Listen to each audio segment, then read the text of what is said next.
Hi everyone, I'm Kaznat Babs and welcome or welcome back to my channel. And today we are going to be building a functional loft in The Sims 4. So if you've ever wanted to give your Sims one of those super stylish space-saving lofts, like a cozy bedroom nook or a cool industrial studio, but you've got no idea where to start, this is the video for you. So I'm going to show you step by step how to build a loft, and it will be functional and hopefully it's going to look pretty good as well. And the best bit is that this technique is completely base game, so you do not need any custom content, any mods or any expansion pack if you don't want to. So if you're a total beginner, you will be able to build this loft. So here we are, we've got a nice empty lot and we do need to have a bit of a plan. So first you're going to need to decide on the size of your house, as this will directly affect the size that you can have the loft and everything else on the main floor as well. And also you need to consider what you're going to use the loft for. Is it going to be a bedroom, an office, an art studio? As knowing the purpose helps you best figure out the place to put it. So I'm going to go to the rooms tool here and just draw myself out a room that is 7 by 12 in dimension, because that's the size I've decided for my house. So we've got our box here, and then I'm just going to copy that and place it directly above the one that we've got, because we do need 2 stories in order to get that loft in place. So just copy, tab up, and then place it directly on top of your first one. There we are. So how large you want your loft to be is largely going to depend on what you're using it for.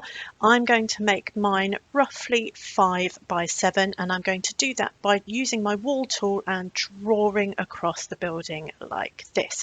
So then on the left, that's going to be where the bedroom is, and on the right, that's going to be the section that is nice and open to the ground floor below. And the way we're going to make that open is by coming out of the wall tool, clicking on the floor, so that we get the room icons come up, click again, click the remove floor button, and then hey presto, it's gone. So that is now nice and open as we want it.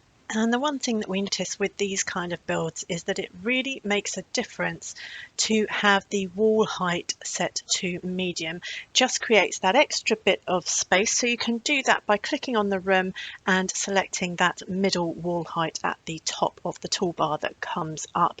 So this section at the back is going to be the bedroom, but we don't want the full walls up there. So I'm going to choose a fence to put across mine. And because I'm going for a rustic style build with this one, like a converted barn, I'm going to use the fence here, the timber fence from the Horse Ranch expansion pack. And as you can see, I've just drawn it across the build here. When we do put in stairs or a ladder later on, that will automatically give you space for that. And speaking of access to the loft, it's probably time we put some of that in. So you can do it with stairs or ladders, as we said. Now, the benefit of the ladders is that they come in many swatches, and also if you are building a tiny home, then of course it takes up much less space than a set of stairs does. And as you can see, that automatically puts the hole in the floor for your Sims to climb up through, so it's nice and easy. But I want to use some stairs in this build to fit with that rustic theme, so I'm going to go back to my stairs tool and use the Mastercraft stairway from Island Living, because it gives that rustic feel as well. Now you may notice that sometimes the stairs don't like to automatically rotate to fit in, so if that happens you can just place them and rotate them using the menu that pops up and move them to your desired location, just like that. And as you will see, again, it has automatically taken out that section of fence to give our Sims access where they need it. So now we have the basics and outline of our build. From here, really, you can do whatever you want. As we've already said, I'm going for more of a rustic build. You might want something more modern, but something that I do like to do in order to give the building a bit more structure is use some columns, just so that it looks like that loft is supported. So because this is supposed to be a converted barn, I'm going to go all the way through to the top floor from the bottom floor as well. So we can add those in, and again, just copy and paste for as many as you need, and you can place those those pretty much wherever you like. Now, if you want to place them somewhere a bit unusual, then you can use BB move objects to achieve that, and I've gone through how to use that in another video. Now, quite often what you will find in these kind of builds is that this section underneath the loft here will be used for the bathroom and kitchen type areas because it leaves this double height area much more open. So I'm just going to draw in my bathroom shape now using the room tool. And I'm going to make that 3 by 4 wide, and eventually I'll put the door on the front, but it leaves this nice space on the left for the kitchen. We can have a galley kitchen there, bringing it all the way out to the front. So now we have our floor plan in place, we can do the fun part, which is decorating. So for us, we've said that this top section is going to be a bedroom, and I'm going to be using the rustic theme that we mentioned a couple of times earlier. So this is going to be where I put my bed and dresser and things like that. So I'm going to do the rest of this decorating off camera, and then we can come back to it in a second.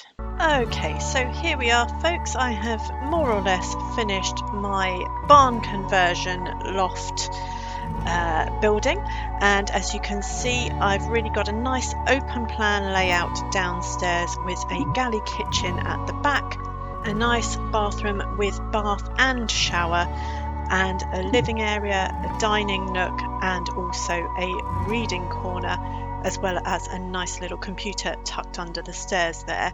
Then upstairs we have our bedroom, and we've got a nice blue, white and brown theme throughout. So here is the outside, and of course you can play around with this to make it look however you want it to look. So before we finish up, there are a few quick tips in case you run into any trouble. So first, if the game isn't recognising your loft as a proper room, do try redrawing the walls or fence around it. Sometimes the game just needs a little bit of a nudge to update and figure out what you're doing. Secondly, really do play around with the wall heights. As we said earlier, lofts almost always feel a bit cozier and more realistic in rooms with medium or tall walls, just because it gives you more headroom.